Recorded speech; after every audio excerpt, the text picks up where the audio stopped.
Hey everyone, this is Jim Cowen from the Collaborative for Student Success. This is the Route K-12 Exploring Education Recovery podcast. Each episode, we travel the country on a kind of road trip to talk about the ways public education is evolving and moving forward, particularly in the wake of the pandemic. Along the way, we hold up the best examples with the hope that those practices are repeated in other schools. The Collaborative's March MATHness tournament hosted 16 game-changing policies and practices focused on improving math achievement across the nation. After several rounds of intense deliberation from our officials, one of those practices emerged as the champion. And the winner is Texas and North Carolina's automatic enrollment policies in advanced mathematics. Today, we have representatives from both states to talk about this awesome initiative and the impact it's having on Texas and North Carolina students. Brenda Berg is the president and CEO of Best North Carolina, nonprofit, nonpartisan coalition, over 100 business leaders with a focus on making education in North Carolina the best in the nation.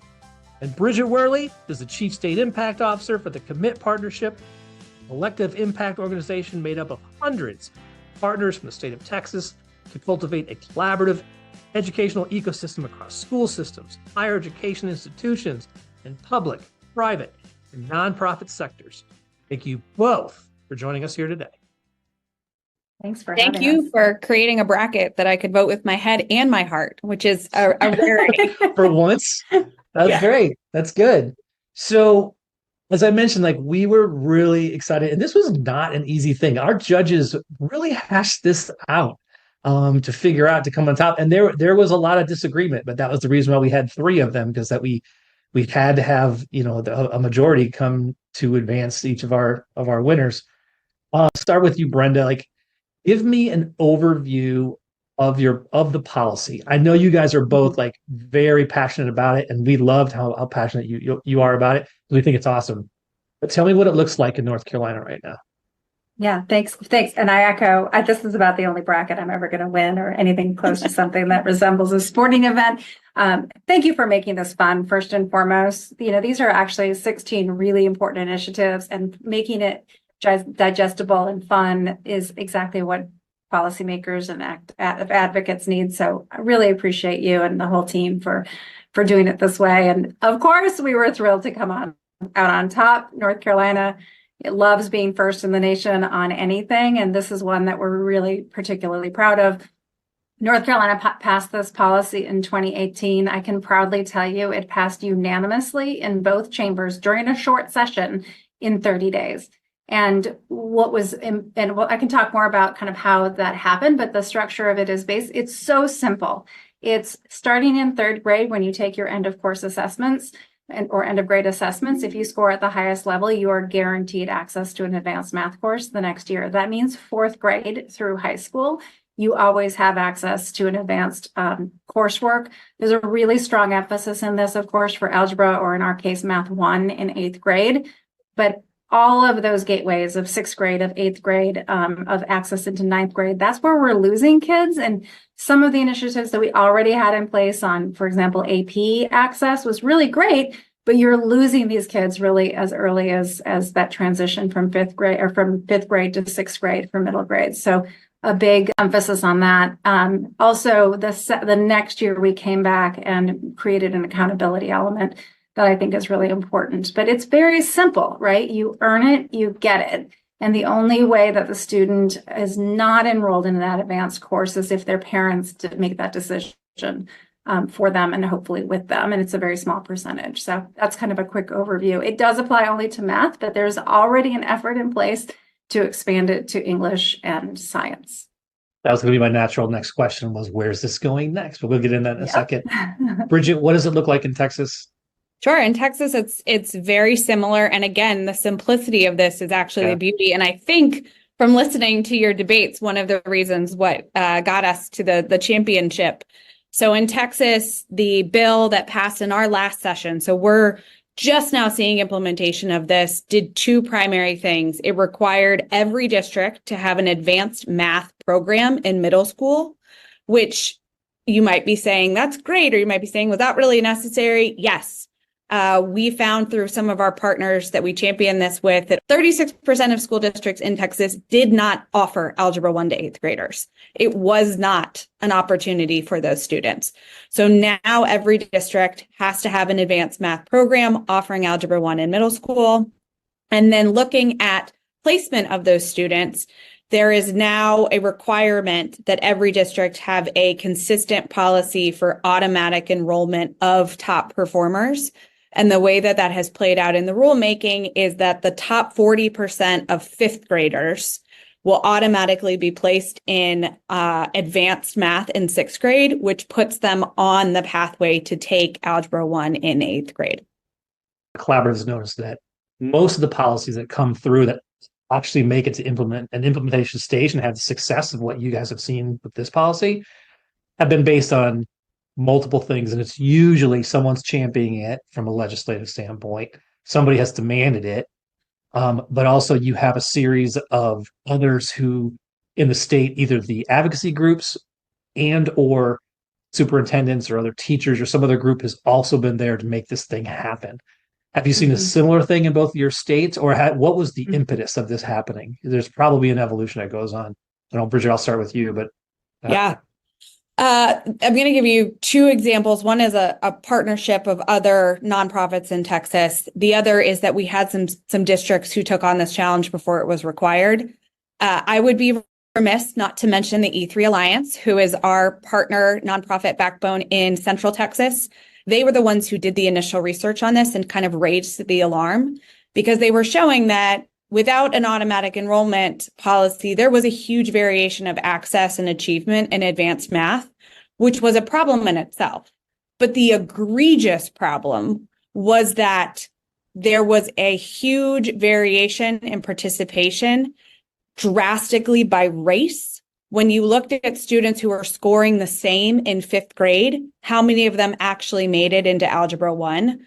Like, I want to put a fine point on that. Race was determining whether students who were on grade level were getting into advanced math. There was a demonstration of human bias that was happening without a policy. And so our partners at E3 Alliance raised this across the policy coalition that we have. Everyone rallied. It was just something that could not be ignored. And that data point really drove people. And then Dallas ISD, which is the district I live in and the district I will send my daughters to, actually took this challenge on in 2019, not just in math, but across all of the core subjects, where they are making sure that students who were ready were automatically getting placed in honors. An adult didn't have to make that decision to place them. It was happening automatically. And so 2 data points that show the impact of that. Prior to the policy, only 20% of Dallas ISD 8th graders were enrolled in Algebra 1. In 2023, that rose to 60%, just because of the policy that was put in place and the mind shift that happened in the district. But the really exciting part, and there's a great article in the 74 about this, is the participation went from 20% to 60%, but the pass rate stayed steady. And that's because these kids were ready for this math. This was not an Algebra 1 for all policy. It was an Algebra 1 for the ready policy. And when you explain it like that, it's something that was very hard for people to oppose. The story is so similar. Yeah. In fact, the numbers are even similar. We had an analyst who was sitting in some of our school districts who presented this. I was just an advocate on our local chamber more than 10 years ago, and we had advocated for this in the Wake County school system. We had a 44% increase in algebra participation, like you saw in Texas, and 0 change in test scores in 1 year. But the policy was reversed. This is about 2013. The policy was reversed under pressure.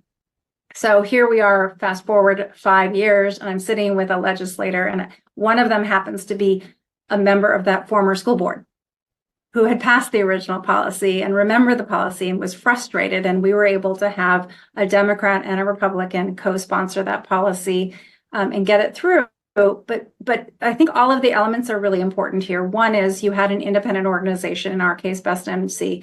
There is no natural constituency for the kids who are being excluded.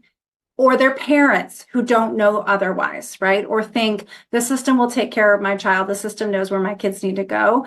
And so keeping in mind that they're not going to be advocating for themselves. Many who have the soft bigotry of low expectations feel like they're doing it for all the right reasons. They're not going to be advocating for it. And in the case of Wake County, they were the ones who reversed it, right? Let's be honest.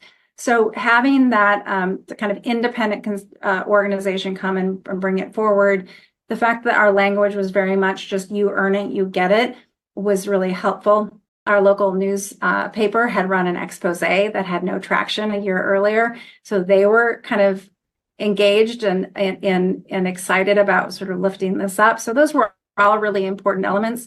Any kind of research obviously can light a fire under that. But I will tell you the other thing that's really important is having an agency that has your back. So I have seen at least one other state that has passed this policy. I think it was even just a year after ours that hasn't even started implementing it because their agency is not behind it. Our agency took exactly the approach that was intended.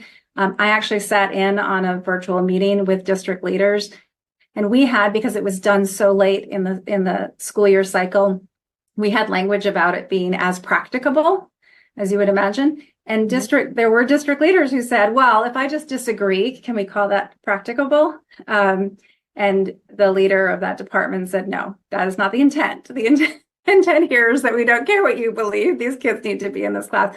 So that level of enforcement was really important. And then on top of it, there were districts coming back and saying, well, we don't have middle school opportunities. And the agency was able to help them walk through it. So while ours didn't mandate directly having middle school advanced coursework, it did indirectly mandate it because they had to comply with the law, right? Mm-hmm. And so having an agency that was willing to walk them through it. And now what we're seeing is instead of just the children who are scoring 5s, they're now also rolling up students who are scoring 4s and expanding kind of the breadth of students who have access because of that agency participation. So the combination of a great policy with willing implementers is really important. And then I'll say the third part of it is we came back after the real easy language. We came back with the harder language the next year and required reporting. So all of our districts have to report for every single child who is eligible for these courses, whether or not they're in them. And that has been really helpful, both in terms of enforcement, but also in terms of the agency being able to go in and find those pockets where it's not being implemented fully. I'll give you a couple of one example in particular. One district came back and they had identified that fully 2/3, don't quote me on the number, of the students that had been identified as not in the right class were bilingual. And they were limited English proficient. And they said, oh, we had, basically a mistake in not being able to speak English for not being able to do math. So we put an ESL teacher in the classroom in the math class.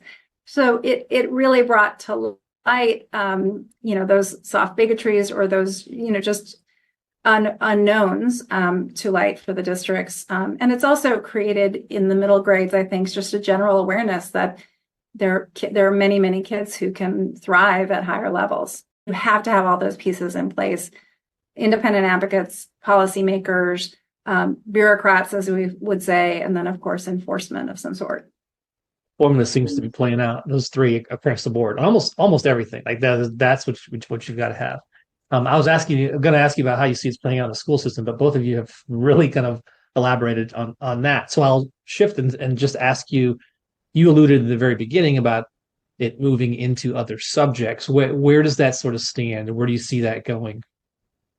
Yeah, so Jonathan Plucker, Dr. Plucker from Johns Hopkins wrote we did a piece in the 74 and then did a research kind of project on it. And he was invited to testify to our legislature just a few weeks ago. And immediately representatives from both chambers said, okay, what can we do next? And so we're in conversations about expanding to ESL and science and also going broader, but then also going deeper into math. What next? How does this tie to licensure? How can we ensure that teachers are actually being prepared to either educate students at a higher level or at least place them into a higher level? That I love that came also from the department, sort of that thinking of the more holistic, how does this affect So and the thing about this policy, again, sort of to what Bridget was saying, is it's a duh policy. It's kind of a, right? It's like, why wouldn't you do this? There's no budget line item for this. 100% of these kids are going into a math class. It is just a question of whether or not they're going into an honors math class or a regular math class. The pie doesn't shrink. No one is losing access to these classes. And there's no funding, because all we're saying is the kids who should be in these classes anyway should be in these classes. So the expansion is really just a matter of, again, having an independent group be able to come in and make the case. Yeah. Well, I mean, that's awesome, right? There's no funding requirement. Makes it simple. Again, the implementation of this, the districts are creating their policies and their staffing structures now for full implementation and requirement of all of this in 24-25. So, and I don't know if you've tracked the last Texas legislative session. We've got some really big issues that are holding everything else up that we're trying to get through. But I'm thrilled to hear that our peers in North Carolina are going to push forward with additional subjects, because normally Texas likes to lead, but in this case, we'd love to follow. I will point out we talked about the data point of what's happening in the high school. The other data point that made the math so compelling is that attainment of college math while in high school is one of the largest, strongest indicators of persistence and completion of post-secondary, in a way that you don't see as much of a correlation in college credit in English or the other subjects. I'm sure it is there, but just the Venn diagram of kids who complete college credit math in high school and kids who earn a college diploma is a circle. And when you're able to show you think about these schools, these middle schools where the kids can't even access it, can't access 8th grade, Algebra 1 in 8th grade, therefore can't access college credit math, therefore are a significant disadvantage to then graduating with a diploma. Like, the backwards mapping that was so compelling. And so we've got to figure out how to articulate something as compelling in the other subjects. So what advice do you have for other states who are considering this, or may not be considering this? One thing that I've seen other states struggle with is you have to have the data. So anyone who is trying to is thinking about whether accountability matters, this is a really great example of we could not do this without good data. So I would say that a big barrier is if your state doesn't have good, consistent end of grade testing to be able to determine who's being counted out and who's not. But if you do, I think the only barrier is just having, on a list of, like Bridget said, in Texas, I'm sure you have a very, very long, very deep legislative agenda. So who has the bandwidth to do this? I think having the data is really compelling. That our newspaper had presented this whole expose around it, and was kind of frustrated because nobody was doing anything about it. The research Bridget just cited, if anyone wants to go to our landing page, it's all there for you. You can just take it and present it to your people in your state, because I promise you the numbers are the same. And the college coursework access, I think, is or college access is a really compelling point. So I would just say, again, if you have the data, if you don't have the data, start fighting for the data. School accountability is bad for low-income kids. This is a perfect evidence of why it's critically important. So I would just say do it. The other thing, I paused because we were involved in that district policy, and I thought, do we try and change hearts and minds? Right? Is it like this? Do we get into schools and do we talk? Because all the stories were like all over the map of teachers saying, I recommended these kids, but the counselor put them in a different class. Or there are all these different stories of different ways that students were leaking out of the pipeline. Mm-hmm. And do you go and try and change their hearts? Do you prove to them that these kids can thrive? And we had an example of a young man who was counted out of his middle grade access, and his entire community, his church, had to kind of come together to get him into that class. And they're like, we promise he'll get tutors and da-da-da-da. Within a month, he was tutoring the other kids, right? And he just graduated last year from Yale, right? These are the kids. So do we tell these stories? But in talking with a superintendent in a district nearby who had also tried it, is he said, at some point, you just have to say what's right and what's wrong. Mm-hmm. Right. And I think that's the difference here, is that we just said what's right and what's wrong. It's not right to have qualified students who are not in the classes that they're supposed to be in. It's really not about anybody's feelings at all. Our organization, as you said, represents the business community. I think there's a really strong business case for why would you leave your bench behind, particularly in mathematics, where 90% of new jobs require significant math skills. So I think there are lots of constituents out there that just need to be rallied. And my advice is to steal from us. We did a lot of the work for you. It's our data in the presentations, but take those presentations and use them as an example of the data that you need. The policy is drafted. I'm going to speak for Brenda, just because we believe in this so much. We are happy to share any of the advocacy tools that we use, the talking points, the data. This is something that we want to see spread and take advantage of what we did. That's great. We will be sure to have links to all of those materials and your contact information when we put this out.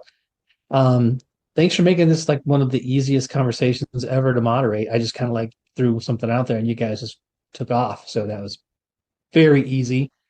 And congratulations again on being the champions of the very first March MATHness tournament. So we love the policy. We love how much you guys are doing for all the kids in this great country.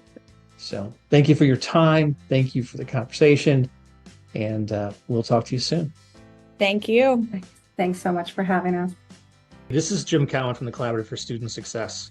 Thanks for listening to today's episode of Route K-12 Exploring Education Recovery, where we showcase ways public education is evolving by talking to the people doing the hard work to educate America's kids. Reach out to us at edurecoveryhub.org/podcast or follow us on Twitter at our handle, Student Success.